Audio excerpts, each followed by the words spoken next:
Chapter 8 is all about cell division, and cell division, there's basically two types of cell division. There's mitosis and meiosis, and these are occurring only in the eukaryotes.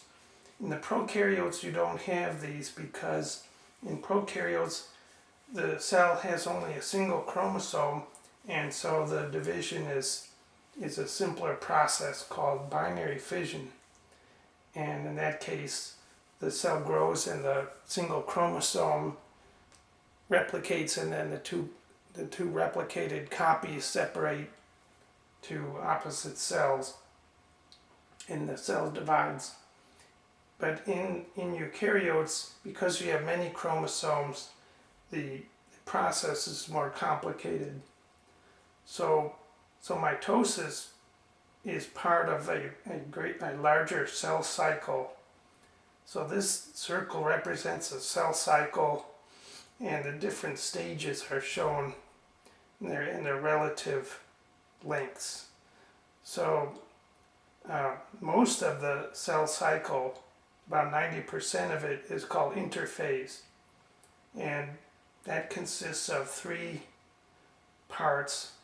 The first part is called G1, and that's when the cell grows. But the chromosomes have not yet replicated. In the second stage is S phase. In S phase the chromosomes replicate, and in the G2 phase the cell grows some more and it prepares for cell division. There's a checkpoint at the end of G2 that's checking everything, make sure everything has been replicated and is ready for cell division. Also, the chromosomes are not condensed yet, so they're still very diffuse, and the chromosomes are very thin, basically a thin strand of DNA, and not visible by the light microscope. But in S phase, these diffuse chromosomes replicate, so now there's two copies of the DNA, and they're joined near the center, called the centromere, but the overall chromosome is still very thin. It's not visible in the light microscope at this stage. They don't condense until the beginning of mitosis. So mitosis is where the chromosomes condense, and then they get the two copies get distributed to daughter cells, and we'll go into that in more detail next. And also you have cytokinesis, which is the division of the cell cytoplasm. So at the end of this you have one cell becoming two cells, and then the cycle repeats.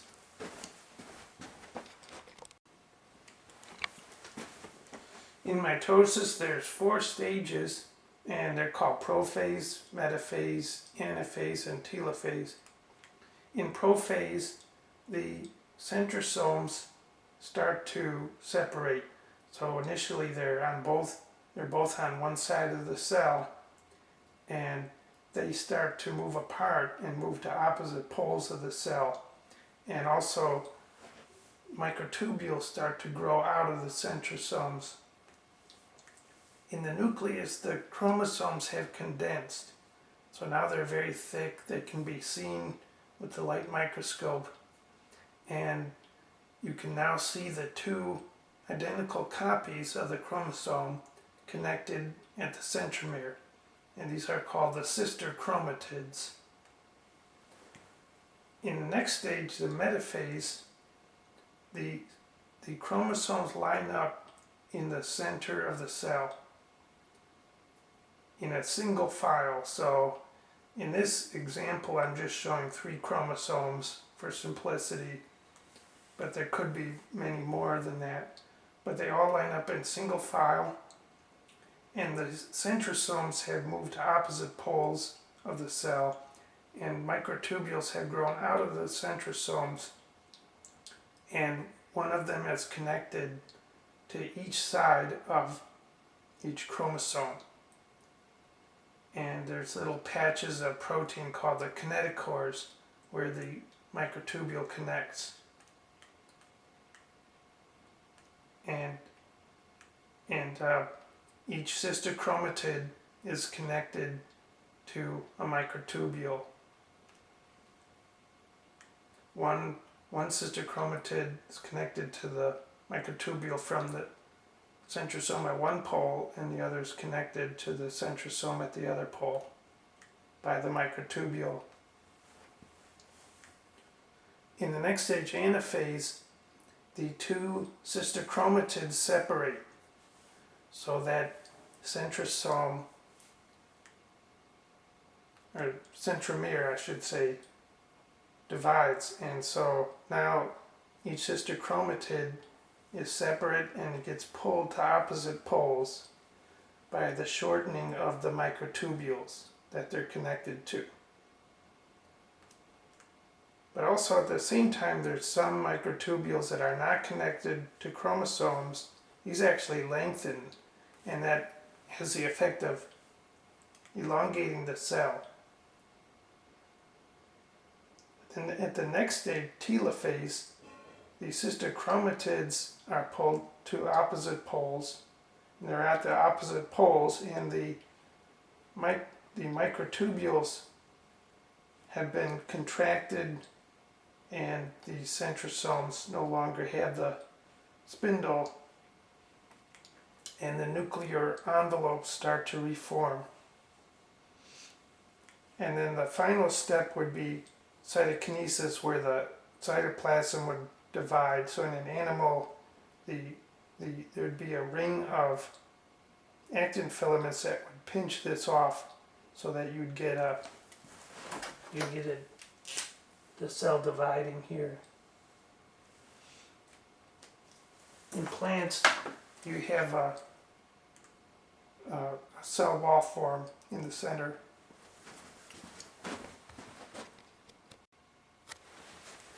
So now we come to a very important concept of homologous chromosomes.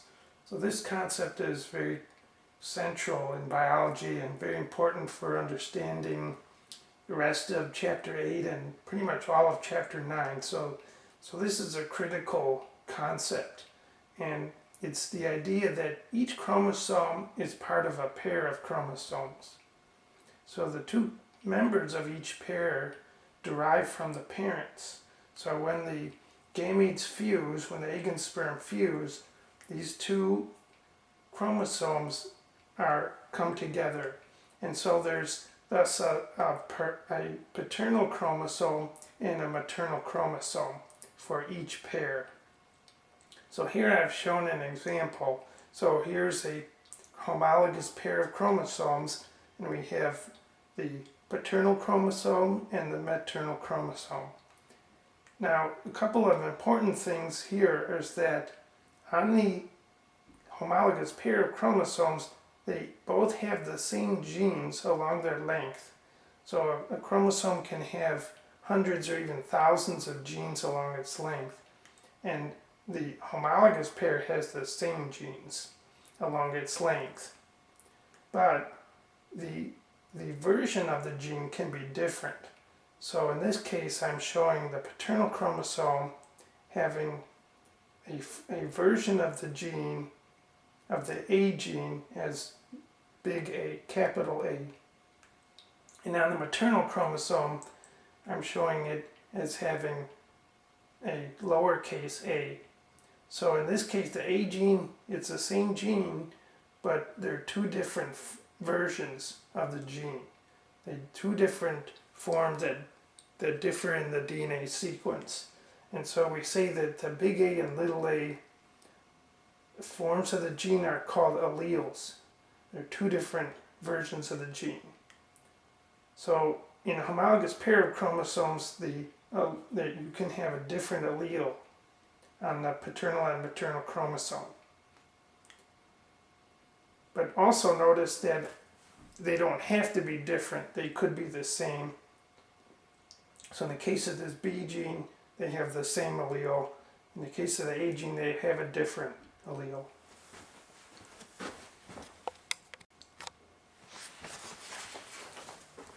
So now let's move on to meiosis. But before we get into the details of it, let's just take a 40,000 foot view of meiosis. So what is meiosis for? Meiosis is specifically for the gamete formation.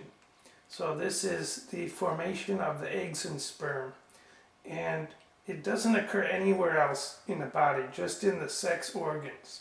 So this applies to all eukaryotes. So in the animals, that would be in the testes in the male, and in the ovaries in the female. In plants, it's ovaries in the female and the pollen producing part of the plant.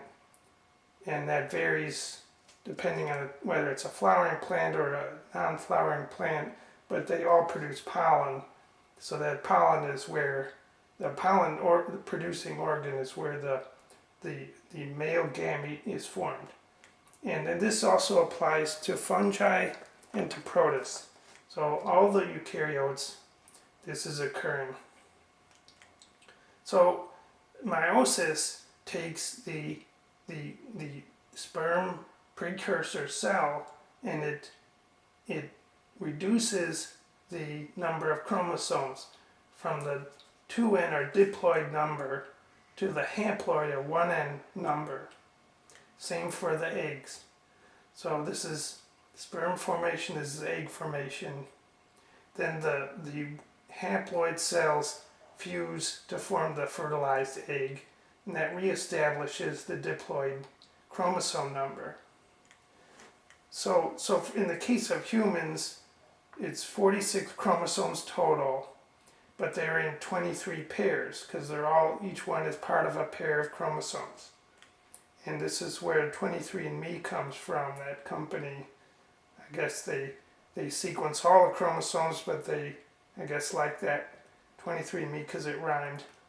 But the 46 chromosomes is the human diploid chromosome number, or 2n chromosome number.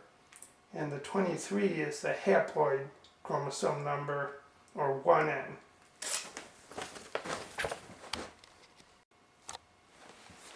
So now let's look at the details of meiosis. So meiosis consists of two cell divisions. So this is different from mitosis, where we had one cell division. And the two cell divisions are called meiosis 1 and meiosis 2. They use Roman numerals for those. So in meiosis, you start out with a single cell, but at the end, because there's two cell divisions, at the end you have 4 cells.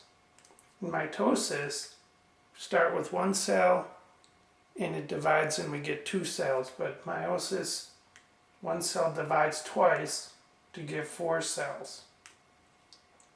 Now let's look at the details of meiosis 1 and meiosis 2. So in meiosis 1, you start out, the first phase is called prophase 1, and something very important happens in this stage called the crossing over. So here I've represented a single homologous pair of chromosomes. I'm going to call it chromosome 1. We've got the paternal and the maternal copies. And these differ in the allele. So here we have the paternal chromosome, and it has the sister chromatids. Of course, the sister chromatids are always identical to each other. So the one sister chromatid has big A and the other one has big A. And it also has little b and little b. So they're identical. But the maternal chromosome can have different alleles. So here I've shown it as having little a and big B. The genes are the same along the length and in the same position along the length, but they could differ in the allele. So now what happens is the crossing over is where one of the sister chromatids will exchange a segment between the paternal and maternal. So So now the big A goes over here and the little a comes over here. And so now in metaphase 1, I'm showing the paternal chromosome. If you imagine this being flipped on its side 90 degrees, here it is. So now the left side sister chromatid is the same. It has big A, little b. But this one, because of the crossover, now has little a, little b. And likewise on the maternal chromosome, if we flip it over on its side, the top one is the same, little a, big B. But the bottom one is now big A, big B. Now, I'm showing two chromosomes. I'm showing chromosome 1, which I drew here, but I'm also showing a second chromosome. That's because in metaphase 1, the homologous pairs of chromosome all line up in the center, but they line up in two files where the homologous pair is lined up in two files. So we have the chromosome 1 and chromosome 2, and whatever other chromosomes were in there, they'd also be lined up but in two files. So in mitosis we had a single file of chromosomes, but now in meiosis we have the two files. And here are the centrosomes, and they grow the microtubules. Those connect to the centromeres. And then now another important thing about metaphase 1 is that the orientation of the paternal and maternal chromosomes is random. And so here I've shown the paternal on the top and maternal on the bottom, but it could just as easily have been the maternal on top and the paternal on the bottom.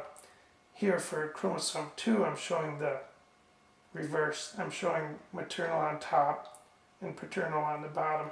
So the orientation of the homologous pair of chromosomes is random, and also it is independent for each homologous pair. So it can be different for each homologous pair, just like I've shown here.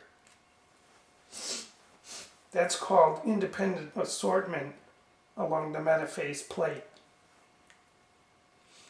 And that's important because it means that when these separate, there's going to be more variation that way. Now in the anaphase 1, the homologous pair will separate, but the sister chromatids stay together. So notice that the sister chromatids here are not separating like they did in mitosis. They're staying together. So in anaphase 1, the whole chromosome goes to the pole, but the two members of the homologous pair are now separated. So here we have telophase and cytokinesis 1.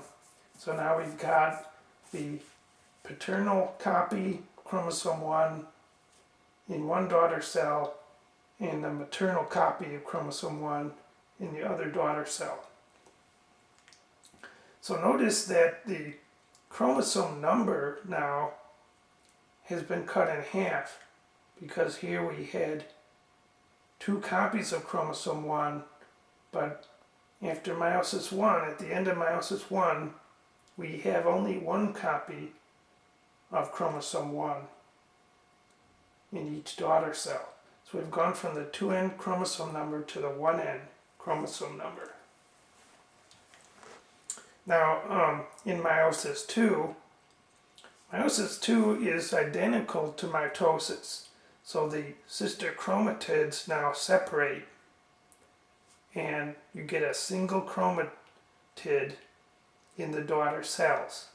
So here I'm showing the sperm development. So I put a little tail on there to represent the sperm. So now another important thing is that the alleles are different in this case. We've got big A on the one sister chromatid and little a on the other because of crossing over. But now when those two, when these sister chromatids separate, this daughter cell has big A, little b, and this one gets little a, little b.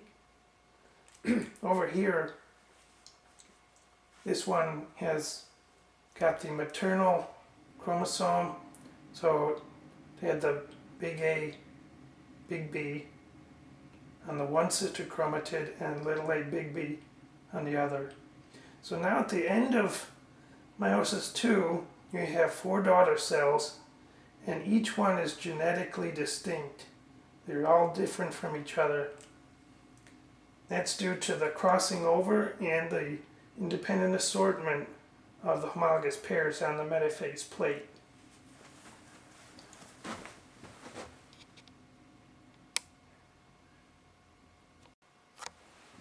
And finally, in Chapter 8, we have the 3 sources of genetic variation. So the first one is crossing over, which we looked at, which happens in prophase 1 of meiosis. And the crossing over essentially shuffles those alleles on the chromosomes, so you get different combinations of alleles along the length of the chromosome. The second one is the independent orientation on the metaphase plate. So we saw how the paternal and maternal chromosomes can arrange differently for each chromosome, for each pair of chromosomes. And the number of possibilities is 2 to the n. So in the case of humans, n equals 23. So 2 to the 23rd power is approximately 8 million. So there's 8 million different ways that those 23 chromosomes can be arranged on the metaphase plate. And then the third one is random fertilization of the egg and sperm. So when the egg and sperm are developing, these different combinations of the chromosomes are taking place, and then when you fuse the egg and sperm, then the number of possibilities is the product of the 8 million different combinations for each one. So now you multiply 8 million by 8 million, and that's a staggering 64 trillion. So 64 trillion different ways to combine egg and sperm. So this explains the variation within a population. You have a lot of genetic variation, and that becomes important later when we get to evolution. We'll see that this variation is a very important part of that.